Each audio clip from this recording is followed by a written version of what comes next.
শুভেচ্ছা সবাইকে।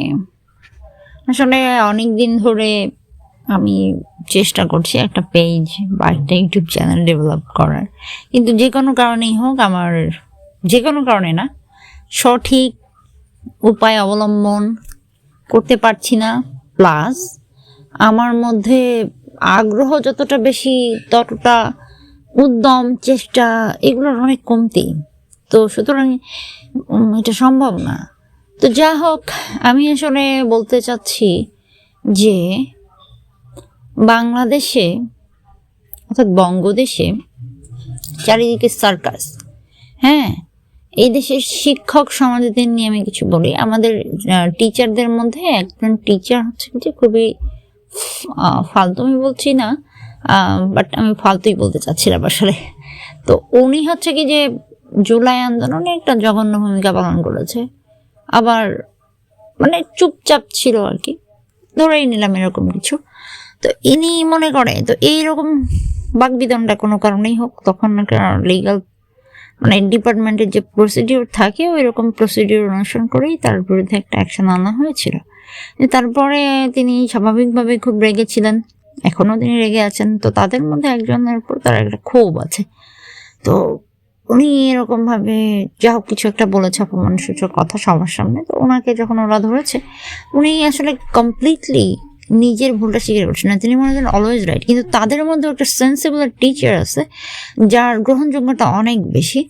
ওই টিচারটা হচ্ছে কি যে এমনভাবে একটা উদাহরণ দিল যে আমি যদি মনে করি আমার কোনো টিচার, ধরো আমি রাইট, তারপর আমাকে যদি খুনও করে ফেলে, তারপরও আমি খুন হয়ে যাব, তারপরও আমি একটা শব্দও করব না। মানে কি বলতে চাইলো?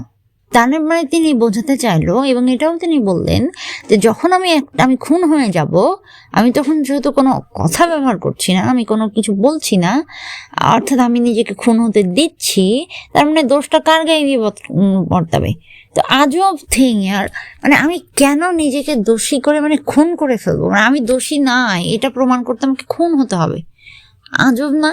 আমি মনে করি যে আমার এখানে একটু বেয়াদব হওয়ার প্রয়োজন আছে, এবং আমি আমার বেঁচে থাকতে চাই, এবং আমি এটা করব। টিচারটা দেখলাম উনি কিন্তু অধীনস্থ মানুষ সবসময় দুর্বলদের উপর রাগ দেখায়, তখন পরে আমি রাগটা কন্ট্রোল করতে পারি না। কিন্তু তুমি তো কখনো তোমার বস, তোমার সিনিয়র তারা তোমার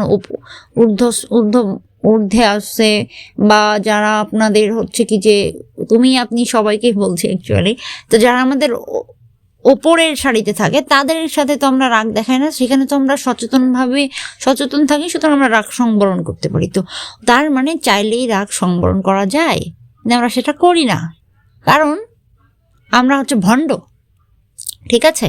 আবার আরেক টিচার দেখলাম যে মার্ক এমনভাবে কম দিয়ে রাখে, মনে করে ইনসাফ করছে তারা। হ্যাঁ, এমন একটা ভাব করে তিনি লেট করে আসবে, এটা করে আসবে, ওটা করবে, কোনো ব্যাপার না, কিন্তু তিনি ইনসাফ করবে খাতায়। এবং এই ইনসাফটা কীভাবে? কারো রেজাল্ট ধসিয়ে দিয়ে এবং নিজেকে খুবই গ্রেট প্রমাণ করবে, এর নিজেদের শ্রেষ্ঠত্ব।